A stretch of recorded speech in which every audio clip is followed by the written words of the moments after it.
Merci, Monsieur le Président. Évidemment, je joins ma voix à toutes les félicitations qui ont été adressées à la fois à notre ministre, mais également à l'ensemble du personnel diplomatique qui a permis la libération, pour l'instant sur le territoire encore iranien, de nos compatriotes. Deux questions, Monsieur le ministre. Nous le savons, l'unification de Taïwan à la Chine est l'un des grands projets de Xi Jinping. La menace est continue. La Chine accroît toujours sa pression militaire. De plus, nous ne savons pas comment appréhender le soutien américain à Taïwan, qui, le moins qu'on puisse dire, est à géométrie variable. Suite à la rencontre entre les présidents chinois et américains, le soutien de ce dernier en cas d'invasion de l'île n'a, et ce n'est peu de le dire, pas été clairement réaffirmé. Dans le même temps, la livraison de 66 avions de chasse F-16 américains a plusieurs fois été reportée et ne devrait commencer qu'en 2027 au lieu de 2024. Pourtant, dans ce contexte particulièrement incertain, Taïwan a toujours besoin de soutien et surtout de moderniser son armée.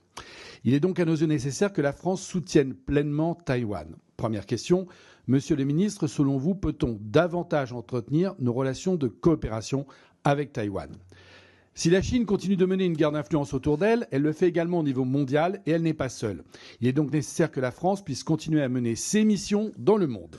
Le budget alloué à votre ministère, avec les nombreuses restrictions qui vont avec pour 2026, ne pourra pas permettre de rivaliser avec les politiques ambitieuses et extrêmement financées d'autres pays. Vous y avez d'ailleurs à nouveau fait référence tout à l'heure. Nous le voyons par ailleurs au Groenland, où Donald Trump a mis une pression accrue dès le début de son deuxième mandat et où la France a annoncé ouvrir à juste titre un consulat. Néanmoins, il semble qu'il soit même difficile parfois de trouver le budget nécessaire, ne serait-ce que pour financer un ETP. Vous avez donc ici renouvelé à travers nos propos, à nouveau, notre soutien pour une meilleure prise en compte budgétaire de notre diplomatie, essentielle, on vient de le voir, pour tous les Français.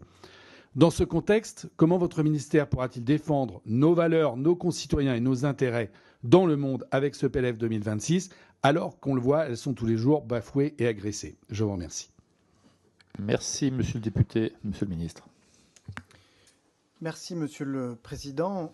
Monsieur le député, à votre deuxième question, la réponse est simple. Il faut tout faire, à minima, pour ne pas dégrader la copie plus encore.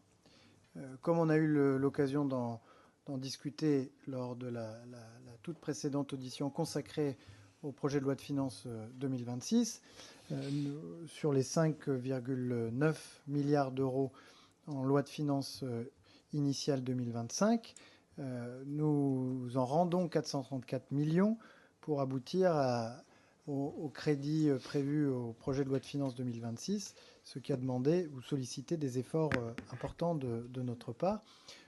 J'entends ça et là des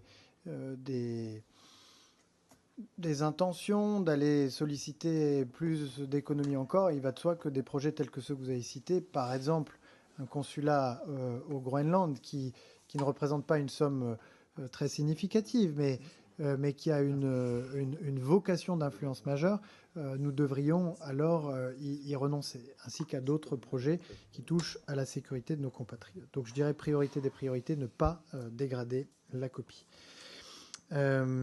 S'agissant ensuite de Taïwan, la France s'en tient à sa politique constante d'une seule Chine et n'a pas de relation diplomatique avec Taïwan. La France est opposée à toute modification unilatérale du statu quo dans le détroit de Taïwan par l'usage de la force ou de la coercition.